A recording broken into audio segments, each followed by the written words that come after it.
Hola, muy buenos días, señoras y señores, y bienvenidos al primer café, que hoy, como ven, se ha trasladado a Bruselas para ofrecerles a todos ustedes a un invitado realmente excepcional. Hoy está aquí con nosotros don Javier Solana, el secretario general de la OTAN.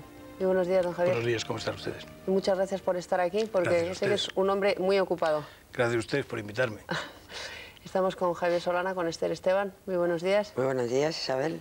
Y con Victoria Prego. Buenos días. Nos hemos venido las tres aquí a Bruselas. Y hay tantas cosas que preguntar y tan poco tiempo disponible, don Javier, que yo voy a empezar directamente. A su disposición.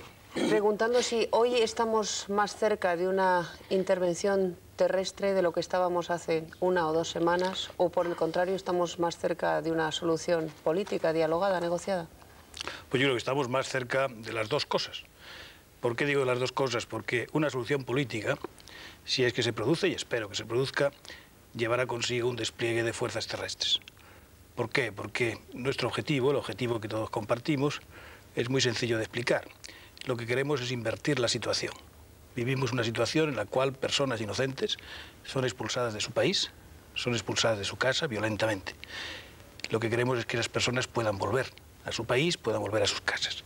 Y para ello es absolutamente imprescindible que haya una garantía de seguridad en Kosovo y por lo tanto es necesario que haya una fuerza internacional que garantice la estabilidad de Kosovo y la posibilidad de que esas personas expulsadas puedan regresar a su país.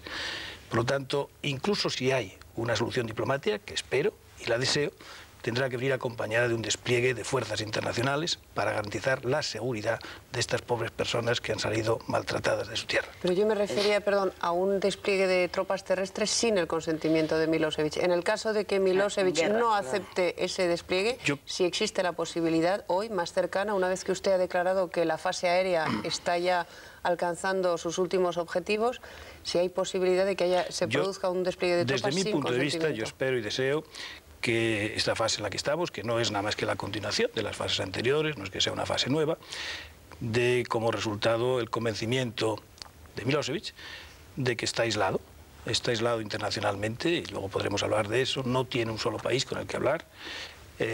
Rusia está empezando otra vez a volver a la vía diplomática, a la vía negociadora, y está también cada vez más aislado internamente, como se ha puesto de manifiesto en los últimos días.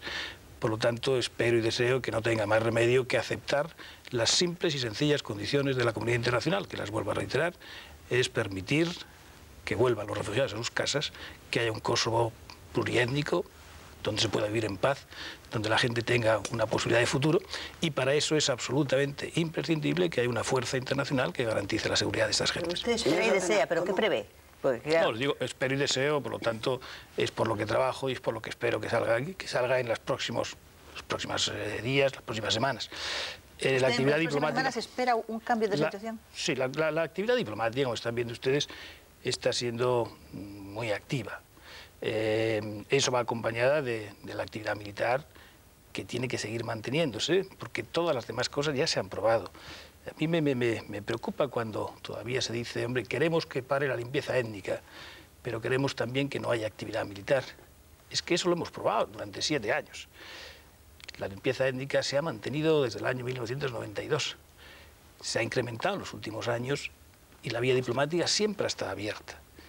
Pero para cambiar la mentalidad de una persona como Milosevic, está siendo necesario, sin ningún género de dudas, el pasar a la acción militar, por desgraciada que sea, por triste que sea, el tener que llevar a hacerla.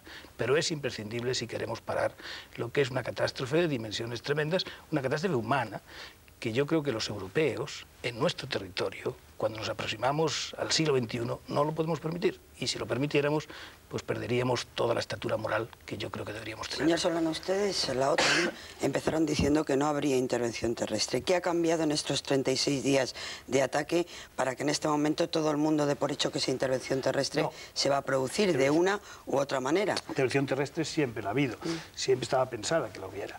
Desde todos los procesos de negociación, incluido el proceso de Rambouillet y el proceso de París, siempre estaba en los acuerdos la necesidad imperiosa de una fuerza internacional desplegada sobre el terreno. De hecho, uno de los fracasos de Rambouillet, de la negociación, fue que Milosevic se negó a aceptar una fuerza internacional sobre el terreno. Por tanto, siempre ha estado sobre la mesa esa necesidad. Insisto, porque es que los refugiados no volverán. las personas que han sido expulsadas a golpe de pistola o a golpe de cañón de sus casas violentamente, no volverán si no les garantizamos la comunidad internacional con nuestra responsabilidad que podrán vivir en un país seguro. Y eso es lo que siempre se ha decidido. Y siempre yo creo que hay un matiz y sí hubo una declaración de altos cargos de la OTAN, incluido creo que usted, diciendo que esa intervención terrestre, claro, lógicamente sin el consentimiento de Milosevic no se iba a producir. Yo creo que sí que ha habido un cambio de actitud. No, lo que sí hubo fue una declaración al empezar lo que sí hubo fue una declaración antes de empezar los bombardeos de que habría solo bombardeos aéreos y de que no se enviarían soldados sin el consentimiento de Milosevic.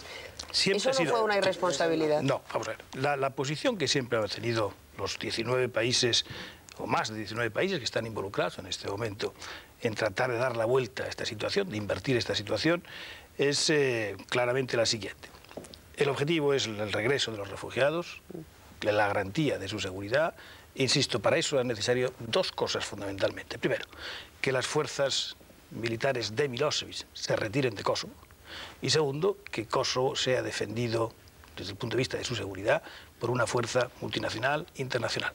Esos son los dos elementos fundamentales que desde el principio se han defendido. No se ha pensado nunca, desde un punto de vista de hacerlo inmediatamente, el hacer la guerra a Serbia, es decir, el entrar soldados de los países, de los 20 países, los países que están ahora involucrados, entrar a hacer la guerra sobre el territorio de Serbia. Eso no se ha pensado nunca. Lo que sí se ha pensado es desplegar fuerzas sobre Kosovo para garantizar la seguridad de Kosovo primero y de los ciudadanos que tienen que volver después. Pero aunque no quiera Milosevic, repito, ese es el matiz, porque lo que dijeron ustedes al empezar los bombardeos aéreos es que sería solo una guerra aérea o un ataque aéreo, que no habría despliegue de tropas. En este momento, los países que están involucrados entrarán sobre el terreno para desplegar, para garantizar la seguridad de los refugiados cuando haya posibilidades de que los refugiados puedan volver. Es decir, primero se tienen que retirar las fuerzas de Milosevic. Y eso supone primero hay que ganarle, Milosevic. Sin duda ninguna. Pero hay que ganarle por el aire. ¿Se le puede ganar por el aire? Se le puede y se le debe ganar por el aire. ¿Y cuánto queda a su juicio de bombardeo aéreo? No me atrevo a decir fechas, ni días, ni semanas. No me parece que sea lo más correcto por mi parte. Lo que sí le quiero decir es que los objetivos son claros y hay una determinación de conseguir esos objetivos. Vuelvo a insistir, si no conseguimos estos objetivos, todos nosotros, colectivamente, este esfuerzo colectivo de muchos países, sería un gran fracaso no solamente de carácter político, sino más profundo, de carácter moral. Usted se dirige a la opinión pública, sin duda ninguna. Ese mensaje que usted está mandando es a la opinión pública occidental, europea. La opinión pública, por eso le insistimos tanto en la intervención terrestre, la opinión pública tiene dos en este momento en Europa, dos preocupaciones, dos dudas o quizá dos recelos. Una, si efectivamente se va a producir esa intervención terrestre en términos bélicos, no en términos de fuerza de paz, una es esa, y dos, el coste en vidas civiles que esta intervención aérea de la OTAN está produciendo, que en una opinión pública democrática produce ambas cosas. Una duda y lo otro estragos. Hay una sensación como de cobardía de la OTAN, como de que la OTAN solo se atreve a bombardear por aire porque es más seguro. Voy a contestar. Vamos. La alianza no es nada más que la suma de los países que la componen. No es una estructura milagrosa que aparece por encima de los países. Esta alianza la controlan 19 países, 19 jefes de gobierno, y los soldados que hay que desplegar serán soldados de esos países. Será su sobrino, o su primo, o el hermano de quien sea, o los soldados españoles, alemanes, franceses, etc. Los países no están en este momento en situación de desplegar fuerza y hacer la guerra en Serbia. Eso no es el objetivo.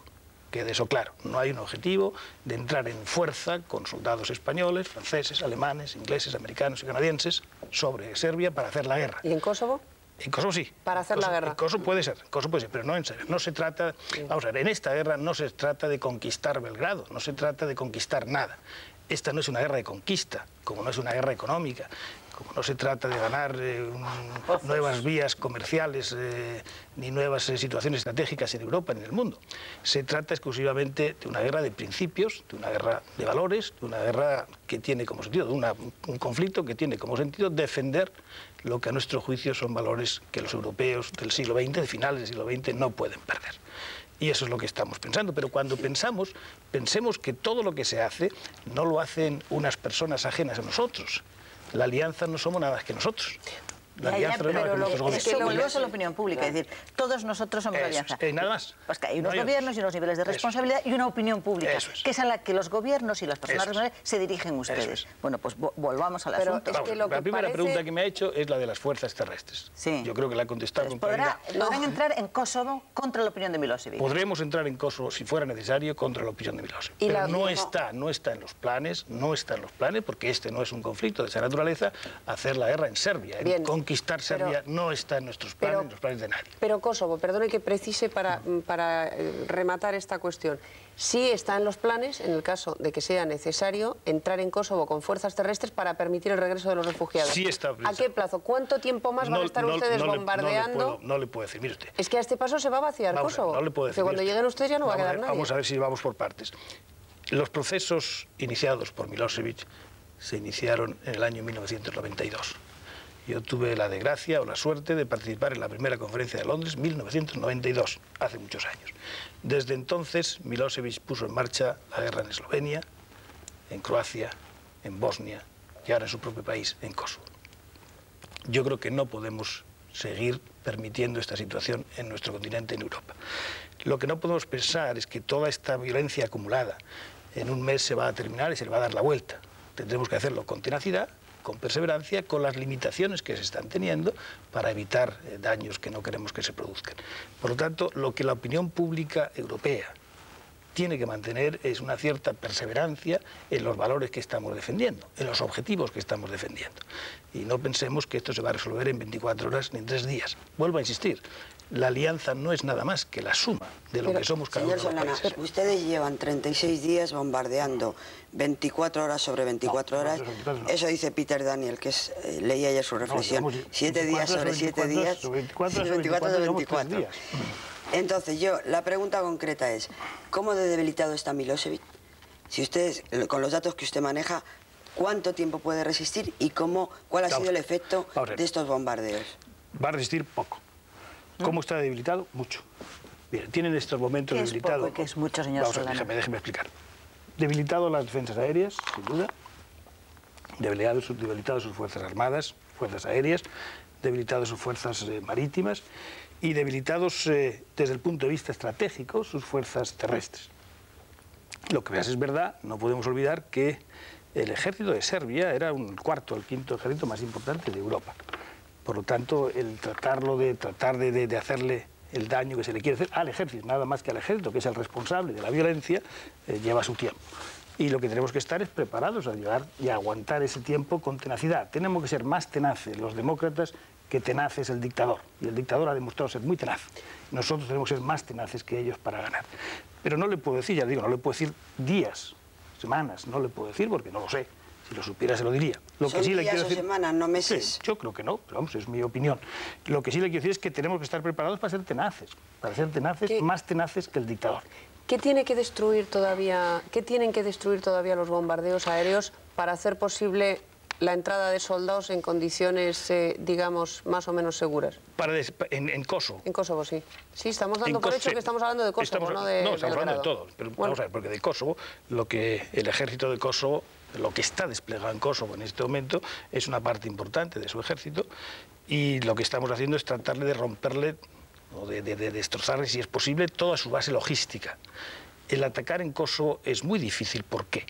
Porque los efectivos militares y civiles están mezclados. Y lo último que querríamos hacer es hacer algo que fuera más catastrófico por querer destruir solamente los objetivos militares. Por lo tanto, hay que destruir los objetivos militares o dañarles los objetivos militares dañando la base de reserva que tienen. Bien. Por eso lo que se está haciendo en estos momentos es cortarles suministros, etcétera, etcétera. Pero ¿cuánto más queda por hacer de esa operación antes de poder enviar soldados a Kosovo? Yo creo que no queda, que estoy seguro que no queda mucho. Lo que no me atrevo es a decirle una fecha exacta, porque no soy yo quien para decirlo, lo tendrán que decir los comandantes que mandan la operación, pero creo que no será mucho. ¿Y sigue previendo usted que una operación terrestre en estas condiciones, es decir, contra la voluntad de Milosevic, tendría un altísimo coste en vidas?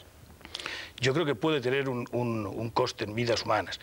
Por eso tenemos que estar sólidamente seguros de lo que hacemos, porque, vuelvo a insistir, somos nosotros, los que estamos aquí, nuestros gobiernos, los que tienen que tomar esa decisión.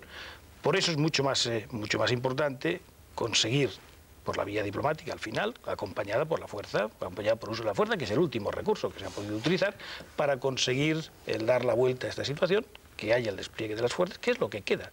Realmente toda la negociación que están ustedes viendo en estos días, que va a tener lugar durante la mañana, durante la tarde de hoy en Washington y en tantos otros sitios a la vez. Todo el objetivo, todo lo que se trata de conseguir es básicamente que haya la posibilidad de un despliegue de fuerzas internacionales sobre el terreno que garantice la vuelta de los refugiados. Eso es lo que se trata de conseguir. Que Milosevic ceda. Que Milosevic ceda, sin duda. Que Milosevic ceda y que haya una fuerza internacional que puede ser y que será con un mandato de Naciones Unidas que se despliegue sobre el terreno y que garantice por el tiempo que sea necesario que esa gente que ha sufrido, que ha sido masacrada, que ha sido expulsada de sus casas, de su país, pueda volver a su casa. ¿Y eso se puede hacer con Milosevic ahí? Sobre todo ¿Qué tema tienen que tratar eso sí ustedes que yo con ya no le, yo ya no le puedo contestar esa pregunta, no seré yo quien lo haga. ¿Quién haga que contestar? Quien haga esa negociación o quien haga esa, no seré yo quien la haga. Pero sí le puedo decir que Milosevic, yo creo que no, bueno, estoy seguro que no puede seguir en el puesto que ocupa. Los ciudadanos de Serbia lo tendrán que quitar, sin ningún género de dudas, y el Tribunal Penal Internacional quizá lo tenga que quitar también. Pero insisto, no son ninguna de las dos cosas, me competen a mí decirlas, eso es mi pensamiento personal. Para eso hará falta que sus gentes lo capturen, ¿no? Y lo pongan ante ese Tribunal Internacional, como están intentando hacer con otros criminales de guerra. Los criminales de guerra, ¿no? Los presuntos criminales de guerra de Bosnia, 32, 33 están ya en el Tribunal de La Haya. Por lo tanto, yo tengo la garantía y la seguridad de que antes de que se acabe el conflicto de la antigua Yugoslavia, todos los criminales de guerra, los que han sido acusados de crímenes de guerra, estarán donde tienen que estar. Pero vamos a ver, delante de un tribunal penal teniendo un juicio justo. Usted dice Milosevic ha de ceder, es decir, para poder tomar determinadas medidas y ciertas determinaciones. Si ha de ceder para tomar esas medidas es que hay que pactar o negociar con él. Entonces, la pregunta era, ¿con él o con quién? Primero, es decir, lo que se pretende es derribarle y llevarle al Tribunal Penal o sencillamente llegar a un pacto con él para poder intervenir en Kosovo. Claro, porque es que no es lo mismo que sea interlocutor que no lo sea. Para que vaya al Tribunal Penal tiene que estar acusado por el Tribunal Penal, que en este momento todavía no lo está.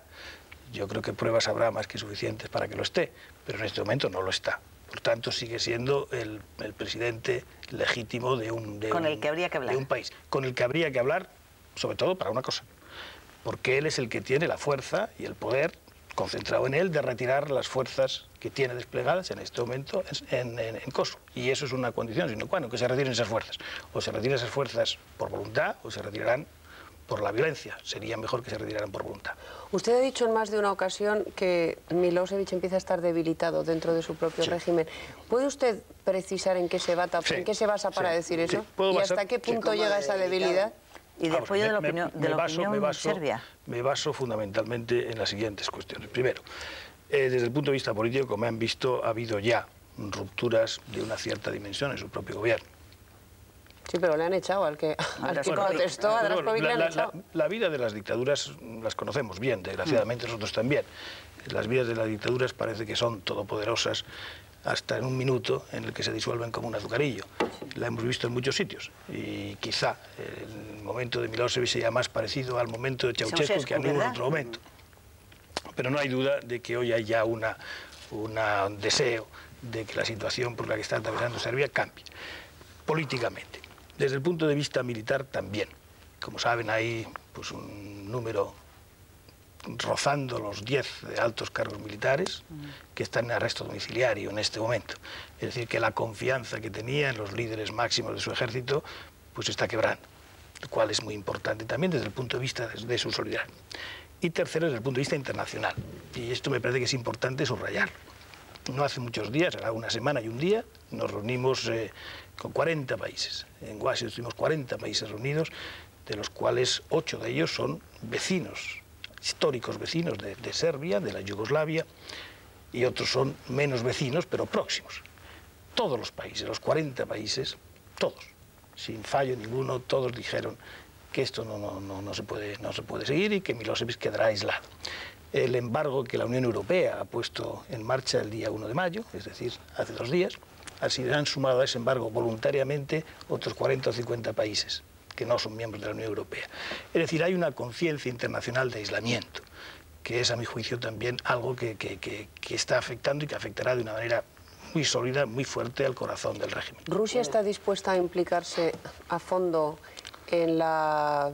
yo no sé si en la destitución de Milosevic, en cualquier caso en el convencimiento, en la negociación, en la persuasión a Milosevic o bien a los serbios para que prescindan de Milosevic y pongan fin a esta situación? Como he dicho muchas veces, y lo he vivido tan directamente, tiene el alma partida, el corazón partido. De una parte desprecian a Milosevic tanto como lo podemos despreciar los presentes, pero de otra parte tienen una afinidad histórica con el pueblo serbio. Ese es el equilibrio que tienen que romper. ¿Qué va a primar? En este momento yo creo que ya prima el aprecio al pueblo serbio y por lo tanto el desprecio a Milosevic, y por eso están involucrando de una manera más profunda en la negociación.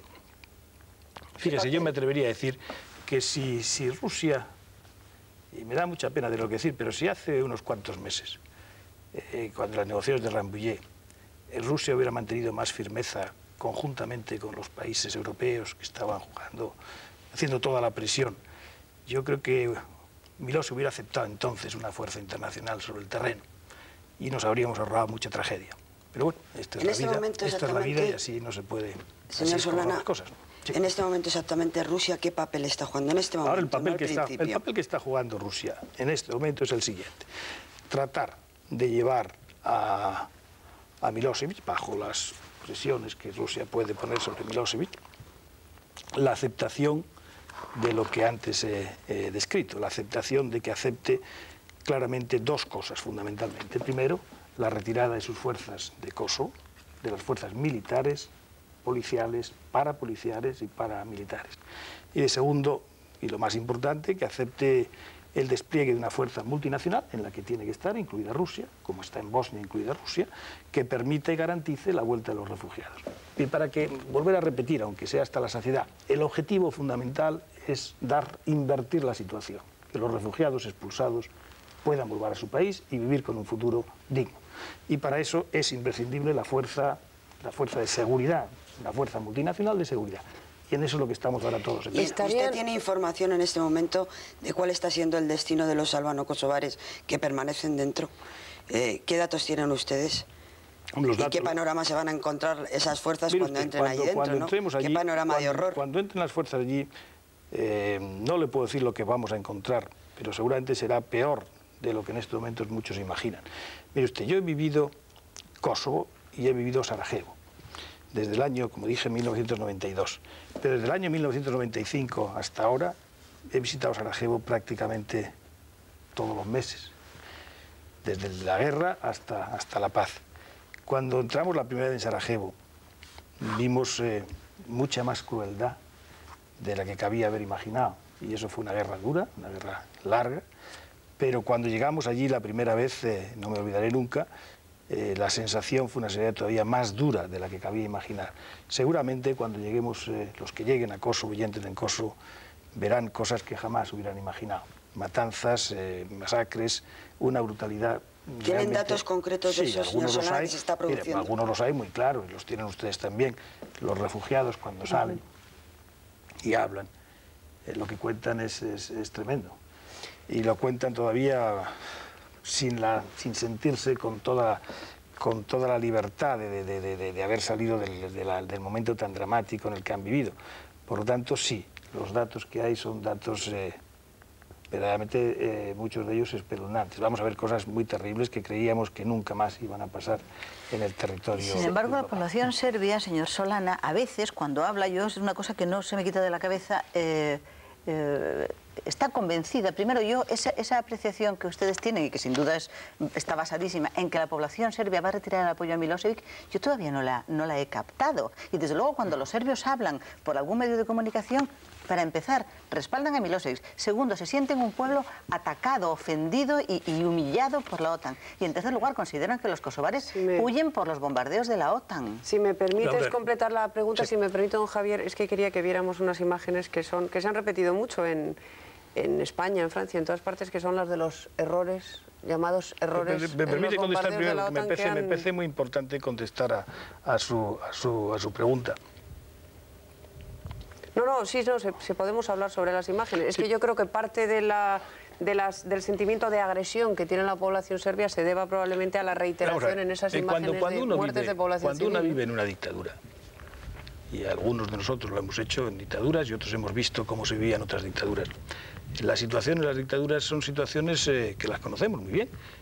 La gente no habla con libertad, la gente no se expresa con libertad, pero como he dicho antes, llega el momento del fin de la dictadura, todo se disuelve como un azucarillo y aparece una sociedad nueva, aparece una sociedad con ganas de vivir, de mirar hacia adelante y no de mirar hacia atrás. Mire usted, en los Balcanes lo que yo he visto, y muy concretamente en Milosevic, es un deseo de anclaje en el pasado. No hay ningún deseo de mirar hacia adelante. Mire, les estamos abriendo unas posibilidades a los Balcanes, todos los países, muy concretamente la Unión Europea, la Alianza, para hacer un plan de estabilidad en los Balcanes que de verdad les permita entrar en el siglo XXI como países europeos. Es muy difícil encontrar los interlocutores dispuestos a mirar hacia adelante en Serbia, por ejemplo. Hemos encontrado ya alguno de ellos, el presidente de Montenegro, por ejemplo, un hombre joven, dispuesto a mirar hacia adelante, que quiere construir una sociedad de los niveles de los que queremos nosotros.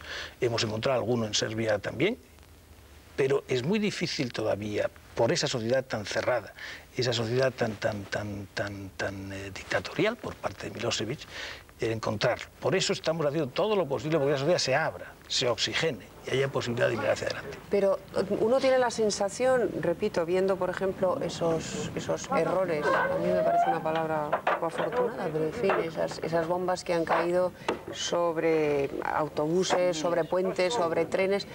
Desde España, por ejemplo, hay una buena parte de la opinión pública que opina que la OTAN está haciendo pagar a inocentes serbios, a civiles serbios, los pecados del dictador Milosevic, ¿no? Y si eso es aceptable. Y usted lamentar, ¿cómo no vamos a lamentar? Y seguramente lo lamentamos los que tenemos más responsabilidad, los primeros, qué duda cabe. Pero no hay otra solución que la siguiente. Si queremos parar la limpieza étnica, se puede parar o intentarla parar por la vía diplomática. Se ha parado o se ha intentado durante meses y meses y meses. Tanto es así que ustedes mismos ya nos decían, paren ustedes la diplomacia ya y pónganse en serio, adelante. Por supuesto. Ustedes mismos, la opinión pública. Una vez que se toma esa decisión, se toma esa decisión con todos los riesgos que tiene, y tiene muchos. Claro, la utilización de la fuerza, la utilización de la fuerza es el último recurso. Comprenderán ustedes que para todos nosotros, los que hemos tenido que tomar esa decisión, es una decisión muy difícil. Durante muchos meses hemos estado tratando de evitar tomar esa decisión por la vía diplomática hasta la saciedad. Pero una vez que se toma, hay que tomarla. Y se toma y se determina y se mantiene con determinación y con una cierta tenacidad y perseverancia. ¿Que tiene riesgos? Tiene riesgos. ¿Que se lamenta? Se lamenta. ¿Cuál es la diferencia? Que ni una sola persona de los países de la Alianza Atlántica mata a nadie a conciencia. Nadie, ningún piloto de la Alianza Atlántica tiene en sus planes hacer nada que vaya contra una vida civil, contra una vida. Mientras que Milosevic, todos los planes que tiene, los tiene contra la vida. Vuelvo un poco al principio. Existe una sensación como de sí es, no es, como de guerra sí, pero no, como de cobardía, como de que... No es cobardía. Que la OTAN, la OTAN va... No es cobardía, es una decisión bien tomada. Digo... Aquí no estamos en una guerra en el sentido tradicional de la palabra. ¿Qué es esto? Las guerras son para conquistar territorio. Esto no es para conquistar pero estamos hablando de permitir que los refugiados vuelvan a casa y de terminar con la limpieza étnica. Si metiéramos allí soldados, si utilizáramos... Piense por un momento, imagínese usted que lo primero que hubieran dicho los países de la Alianza es desplegar fuerzas sobre el terreno. Con una persona como Milosevic, ¿qué habría pasado con los kosovares que están allí? Estarían todos muertos. Pues es que más o menos, usted nos ha dicho, o están muertos o están fuera, montados en trenes y deportados. Pero no están muertos, están dispuestos y estamos todos dispuestos a que vuelvan. Si hubiéramos hecho seguramente una operación como la que usted está describiendo, la situación hubiera sido muchísimo peor, muchísimo más dramática de la que estamos viendo ahora, que ya lo es dramática. Por lo tanto, de todas las hipótesis, fracasada la vía diplomática y no queriendo hacer una tragedia en una guerra en Serbia, la opción que se ha utilizado yo creo que es la mejor, la que los países democráticos europeos han decidido hacer de la mejor manera posible para intentar parar lo que a mi juicio, y a juicio de todos ellos, era una catástrofe de grandes dimensiones, catástrofe humana tremenda, que en Europa, yo creo, y sigo creyendo, que no se puede permitir. Da la sensación, de todas formas, de que estos errores a los que aludíamos, que han costado ya cerca de 200 muertos, se producen porque hay poco riesgo por parte de la OTAN. O sea, a mí me llama mucho la atención que no haya habido ni un solo muerto. Es una guerra muy atípica, de ordenador, que no se arriesga. Yo los Apache que están, hablamos tanto de ellos, no sé dónde están. Vamos a ver, vuelva a pensar por un momento que los pilotos que están volando, que los soldados que están haciendo lo que están haciendo en Macedonia, fíjense que en este momento entre Macedonia y Albania hay 20.000 soldados de países como Francia, Alemania, España, etc. No pensemos en los pilotos, no pensemos en los soldados, son sus soldados, son mis pilotos, son mis hermanos, son sus primos, son los ciudadanos de su país. No pensemos que son ciudadanos de otro planeta, que no tienen nada que ver con nosotros. Claro. Puede ser lo su tenemos primo, muy claro. Estas son cosas muy difíciles para decidir por los jefes de gobierno. No, y a mí lo que me llama la atención es que esos errores se estén produciendo, son muy lamentables, efectivamente, pero que da la sensación que además se están produciendo por una falta de riesgo. Ningún gobierno quiere asumir, señor Solana, un muerto de su gobierno y que vuelva un féretro a su país. Y eso es muy complicado, hablando de los complejos que estamos hablando. Tiene bastante lógica. Si usted fuera presidente de su gobierno, tampoco querría, en principio, que volvieran ciudadanos de su país muertos, ¿no? Pero los complejos, es que estamos muy acomplejados con este tema, señor. Pero las operaciones morales tienen un coste, ¿no? Claro, y lo están teniendo, y muy fuerte, y un coste muy fuerte lo están teniendo. Sobre todo para los kosovares. Y para los ciudadanos también, para los kosovares, los que más, sin duda ninguna, los que más. Son los que están pagando el pato. Sin duda, los que más. Pero el responsable no es ni su país, ni Francia, ni Alemania. Lo responsable y todo eso tiene un nombre y un apellido que es Milosevic. Por eso yo no entiendo cuando en las sociedades nuestras a veces se dice paremos la limpieza étnica, pero paremos también la acción. Es que eso no es compatible. No podemos parar la limpieza étnica nada más que con acción. Un reproche que se le hace mucho a la OTAN, que es la doble moral, ¿no? ¿Por qué la OTAN bombardea Serbia porque esté haciéndose limpieza étnica en Kosovo y sin embargo no hace nada contra Turquía, que está reprimiendo brutalmente y matando kurdos a mansalva? Yo creo que frente a las acciones hay que tomar las acciones no todas a la vez. En este caso se está atacando una cosa donde claramente estábamos todos involucrados, que lleva mucho tiempo con nosotros, desgraciadamente demasiado tiempo, desde el año 92, como he dicho, y se ha tratado de hacer lo antes posible parar eso. En el mundo hay muchas tragedias, no todas se pueden resolver, no se tiene la mano para resolver todas las tragedias, pero por no poder resolver todas las tragedias no vamos a dejar de resolver alguna. Los dirigentes de la OTAN, que ya sé que somos todos, señor Solana, porque yo luego le quiero preguntar por España, porque yo le veo a usted insistir mucho en explicarnos que es que somos todos. Sí. Pero en fin, los dirigentes de la OTAN, que son los que tienen las responsabilidades, ¿han medido el efecto que en las opiniones públicas democráticas están produciendo las víctimas civiles, producto de lo que se llama ahora errores? Y en segundo lugar, ¿se han planteado la posibilidad de explicar a esa opinión pública que no existen guerras limpias?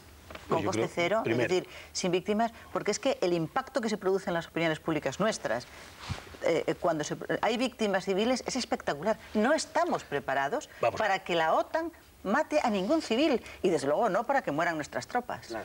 No estamos psicológicamente preparados. Eso es de lo que estamos hablando, eso es lo que estamos hablando. Pero ustedes y de eso es de lo que estamos tratando de hacer pedagogía. Porque intentan evitarlo, es decir... Pero es lógico que se intente evitar. Es lógico, se intenta evitar. Nadie quiere que mueran personas...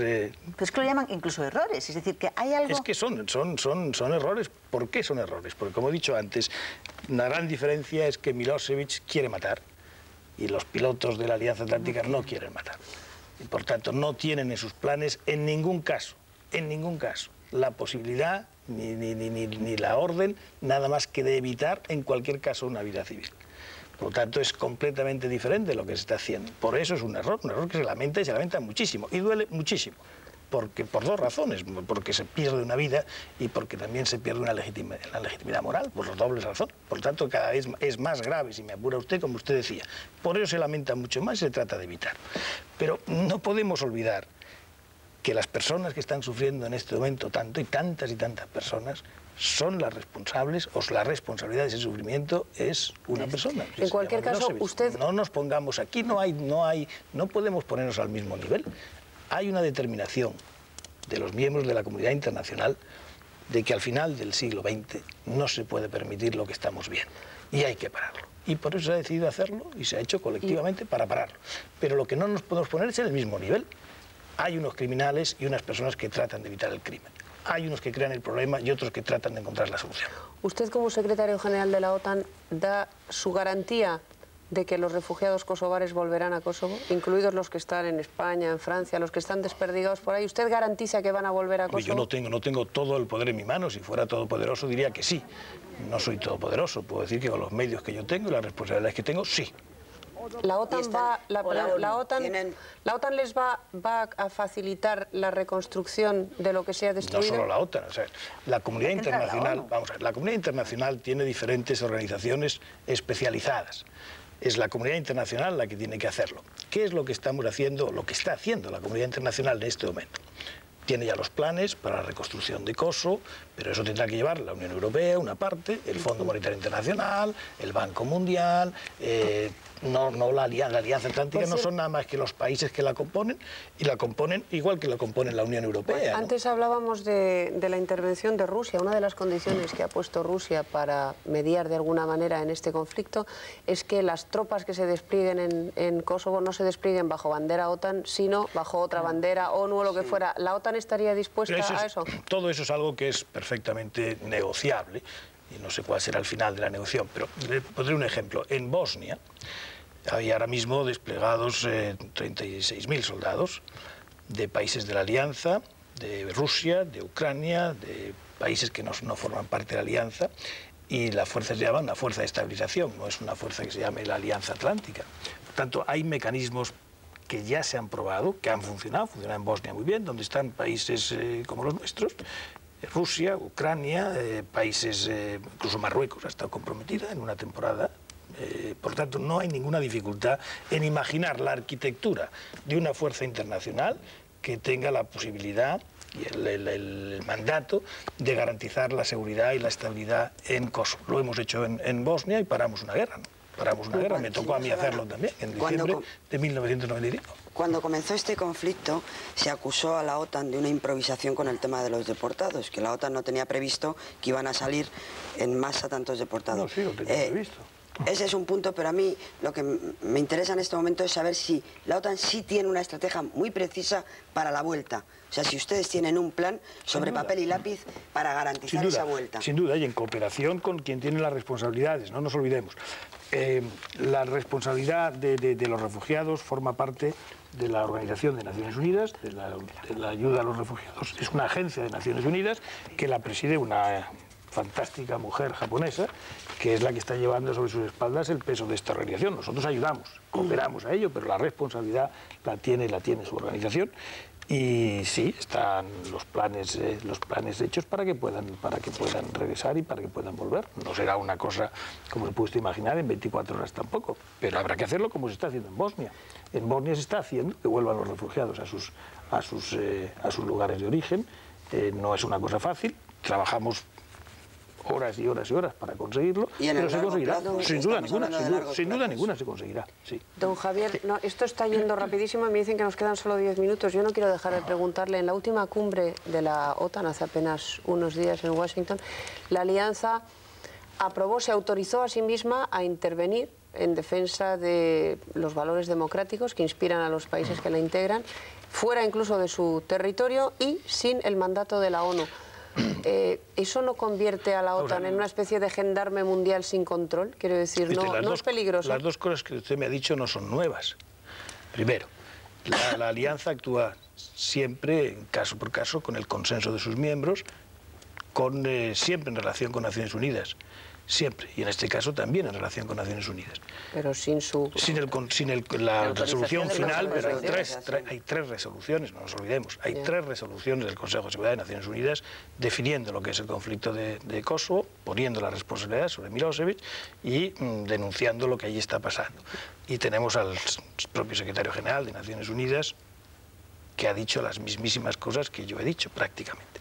Segundo, en la resolución que se presentó una vez iniciado el conflicto, recuerde usted, una resolución del Consejo de Seguridad de Naciones Unidas, para que se parara, obtuvo 3 votos todo el Consejo de Seguridad, que fueron Namibia, China y Rusia. Todos los demás países estuvieron de acuerdo. Bueno, nada menos que China y nada menos que digo, son dos miembros del Consejo de Seguridad, pero que los demás 12 países del Consejo de Seguridad estaban todos de acuerdo.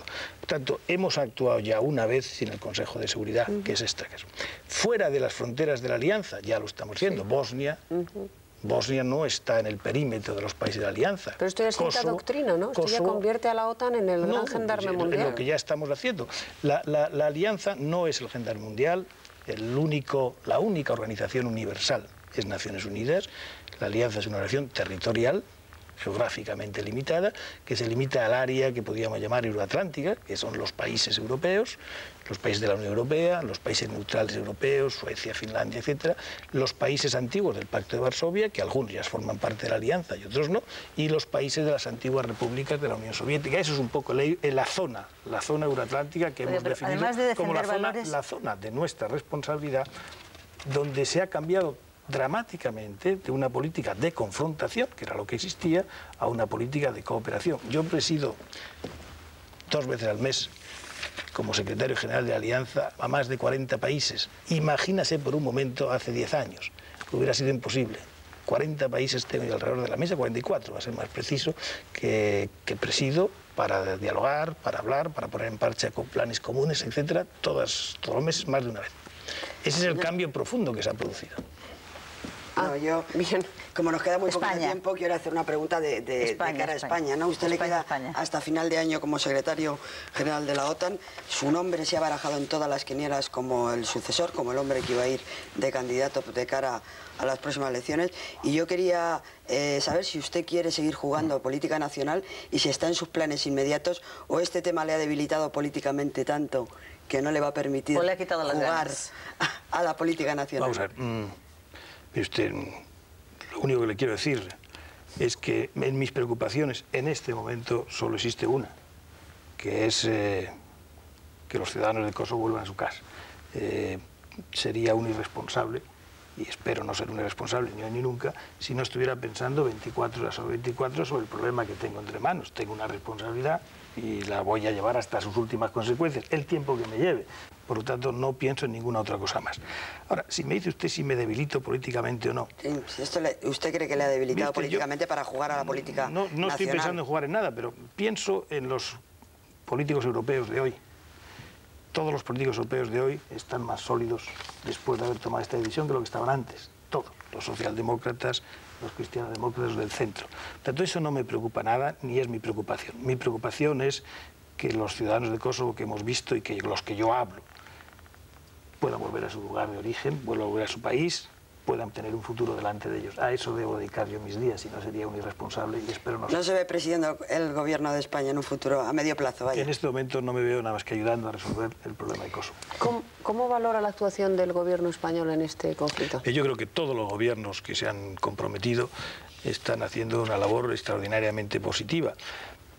Primero, me parece que es importante que la generación de líderes europeos de esta hora hayan tomado una decisión de carácter moral, de tratar de que no vuelva a repetirse una brutalidad como la que hemos visto y llevar hasta el último recurso, que es fácil decirlo pero difícil hacerlo, utilizar como último recurso la fuerza.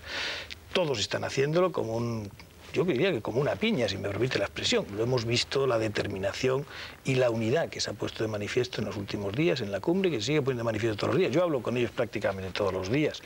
Le puedo decir que el apoyo, la cohesión que existe entre ellos, el grado de unidad que existe entre ellos es realmente impresionante. Pero luego está la acción de los gobiernos dentro de su propio país. Entonces yo me parece percibir en usted, porque insiste mucho, es que la OTAN somos todos, que somos todos, que somos todos. Es que somos todos. Ya, si de esto no discutimos, es decir, esto es un dato objetivo, no lo vamos a discutir. Me parece percibir en usted una cierta necesidad de que las opiniones públicas, la nuestra, la española, entiendan ese mensaje que usted envía. Una cosa es la posición de los gobiernos dentro de la OTAN y otra cosa es la actuación de los gobiernos dentro de su país. ¿Cuál es su opinión a ese respecto? Bueno, mi opinión es que mi obligación, que es lo que yo hago, yo hablo todos los días, o casi todos los días, a un país de la Alianza, porque me piden que hable, y trato de explicar el porqué de las cosas, y trato de explicar lo que hacemos y lo que queremos hacer, sobre todo para que lo entiendan.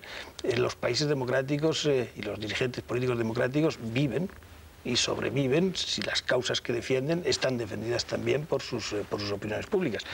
Pero tienen que liderar también, por lo tanto, lo que hacen los líderes políticos, los de España, los de Francia, los de Alemania, los de Inglaterra, los de Estados Unidos, los de Canadá, pues es tratar de liderar también y de explicar de la mejor manera posible. Pero estamos movilizados, ¿cree usted que los españoles estamos movilizados a favor? O sea, ¿percibe usted que la opinión pública española o que está un poco sintiéndose distante yo de he visto en las encuestas que son públicas, estoy viendo unos apoyos muy sólidos, muy importantes, del 70% para arriba, en las acciones que se están tomando en estos días, en este último mes, y sobre todo en el gran rechazo moral a lo que ha supuesto el presidente Milosevic y sus actuaciones.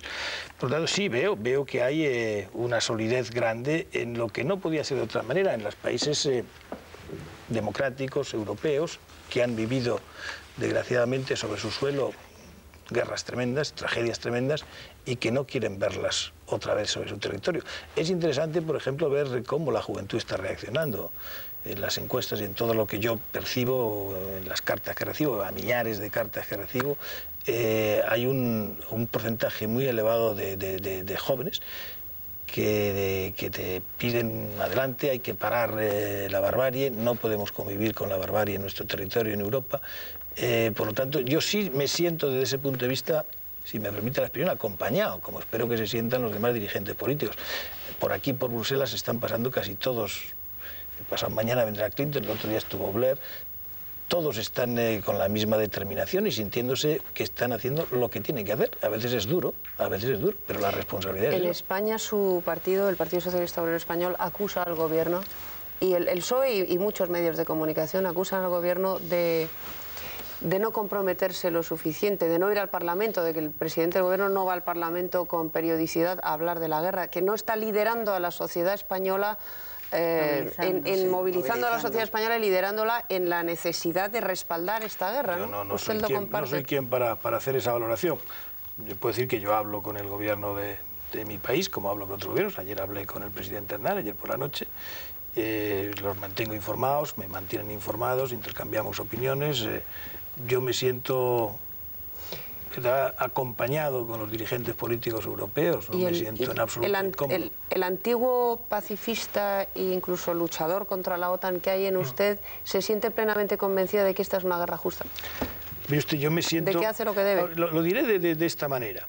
La vida de cada uno es una continua evolución, sin duda ninguna. Lo peor que se puede ser es ser un conservador en la vida. Yo trato de no ser un conservador. Y evoluciono, por lo tanto, como todos, la vida te va moviendo, el viento de la vida te va poniendo en circunstancias distintas. Por ese cedazo a veces estrecho, de cañamazo estrecho, pasan las ideas, pasan las cosas, se va quedando lo mejor. Yo lo que sí les tengo que decir, que desde mis principios fundamentales, mis principios básicos que han configurado mi vida, en nada he tenido que cambiar fundamental. Estoy haciendo hoy lo que estoy haciendo como una continuidad de lo que hice hace muchos años. Defendí la libertad cuando había que defenderla y creo que estoy haciendo todo lo posible por frenar una monstruosidad que a veces no nos damos cuenta lo que es. Cuando hablamos de limpieza étnica, acuñamos un término y se nos olvida lo que hay debajo de ese término. Exterminio. Desde ese término hay brutalidad tremenda. Es que ¿por qué se llama limpieza étnica? Desde ese punto de vista no me siento en absoluto con ninguna violencia personal. Esto es duro, no cabe duda que es duro, es difícil, no cabe duda que es difícil, pero yo creo que las responsabilidades hay que asumirlas y desde luego yo la voy a asumir. Pues muchísimas gracias, señor Solana. Muchas gracias a ustedes. Se nos ha terminado el tiempo mucho antes de lo que quisiéramos y desde luego le deseamos que pueda usted llevar a cabo esa tarea de terminar esa brutalidad lo antes posible. Haremos lo posible en compañía de nuestros conciudadanos, vuelvo a insistir. Muchas gracias. Gracias a ustedes. Gracias a todos ustedes, señoras y señores, y les esperamos mañana de vuelta en Madrid, si Dios quiere. Que tengan un buen día.